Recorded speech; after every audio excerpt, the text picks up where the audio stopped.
Two nations, one land, one history, but a river of blood now separates them.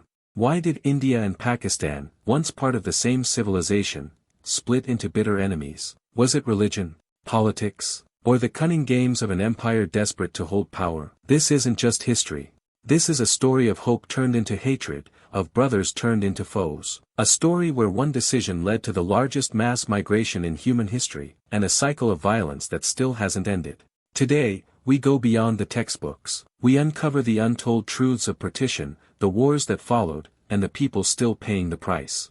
India and Pakistan, a story of blood, borders, and brotherhood broken. To understand why India and Pakistan split, we must go back centuries before 1947. The story begins not with freedom, but with conquest. The British didn't take India in a day. It started with the East India Company, a trading corporation that became an empire. They played kings against each other, took control of taxes, and by 1857, ruled most of the subcontinent. But India wasn't just ruled, it was robbed. Historians estimate Britain drained $45 trillion from India. Famine after famine killed millions, while British officers lived in luxury. Then came 1857. Indian soldiers, Hindu and Muslim, rebelled. The British called it the Sepoy Mutiny. Indians called it the First War of Independence. The British crushed it, brutally. Villages were burned. Rebels were tied to cannons and blown apart. After this, the British Crown took direct control. The British Raj began, and with it, a new strategy: divide and rule. They divided Hindus and Muslims politically, gave them separate voting rights, even split Bengal, a Hindu-majority west and Muslim-majority east. Why? Because united, Indians could overthrow them. Divided, they could be controlled. But Indians weren't blind. A freedom movement grew. The Indian National Congress, founded in 1885, demanded self-rule. But there was a problem: most leaders were Hindu. Muslims feared being sidelined in a free India. Enter Muhammad Ali Jinnah, once a Congress leader, now convinced Muslims needed their own voice. In 1906, the All India Muslim League was born. The British loved this division. They encouraged it. By the 1940s, the question wasn't just when India would be free, but what India would look like after. Two visions emerged. Gandhi and Nehru dreamed of a united, secular India, where Hindus, Muslims, and others lived as equals. Jinnah and the League feared Muslim minority oppression. They wanted a separate homeland, Pakistan.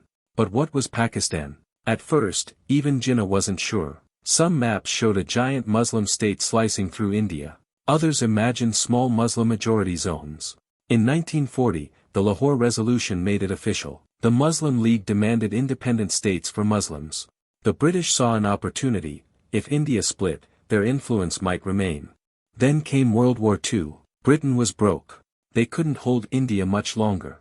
But how would they leave? In unity, or in pieces? Enter Lord Mountbatten, the last viceroy. His mission: transfer power. Fast. June 3, 1947. Mountbatten dropped a bombshell: India would be divided in just 10 weeks. No one was ready. A British lawyer, Cyril Radcliffe, who had never been to India, was given 5 weeks to draw the borders. He knew nothing about villages, rivers, or communities. His lines would decide millions of lives. The result? Pure chaos. Punjab, a mixed region of Hindus, Muslims, Sikhs, was split down the middle. Overnight, people woke up in a new country. Then came the violence. Trains meant to carry refugees arrived full of corpses. Women were kidnapped. Children were slaughtered. Some killed their own families to save them from the enemy. The numbers are staggering: 15 million displaced. Over 1 million dead. The largest mass migration in history, and one of the bloodiest. Survivors still remember. A Sikh man who saw his entire family burned alive. A Muslim woman who walked for weeks with her dead child in her arms. And then, before the blood dried, the first war began. Kashmir, a Muslim-majority kingdom with a Hindu ruler. Pakistan sent tribal fighters to seize it. The ruler panicked, and signed over Kashmir to India in return for help. The war ended with a ceasefire line, but no peace. Nehru promised a referendum. It never happened. 1965, another war. This time, Pakistan attacked first. India struck back, marching toward Lahore. The world feared a collapse. 1971, the bloodiest war yet. East Pakistan rebelled. Pakistan's army killed hundreds of thousands. India intervened. Bangladesh was born. 93,000 Pakistani soldiers surrendered, humiliating Pakistan forever. 1999, Pakistan's stealth invasion of Kargil. India fought back. The US forced Pakistan to retreat. But the wounds never healed. In 1998, both tested nukes. The world gasped. Now, their fights could end the world. Terror strikes kept tensions boiling. 2001, Pakistani militants attacked India's parliament. 2008, 10 terrorists held Mumbai hostage for 3 days, killing 166. Every peace effort fails. Ceasefires collapse. The threat of war never fades. Yet, people share so much: food, music, language. A Punjabi in Lahore speaks the same dialect as one in Amritsar. Their biryani tastes the same. Many fight for peace. But will their leaders listen? Borders divide land, not hearts. India and Pakistan, born in blood, still searching for peace.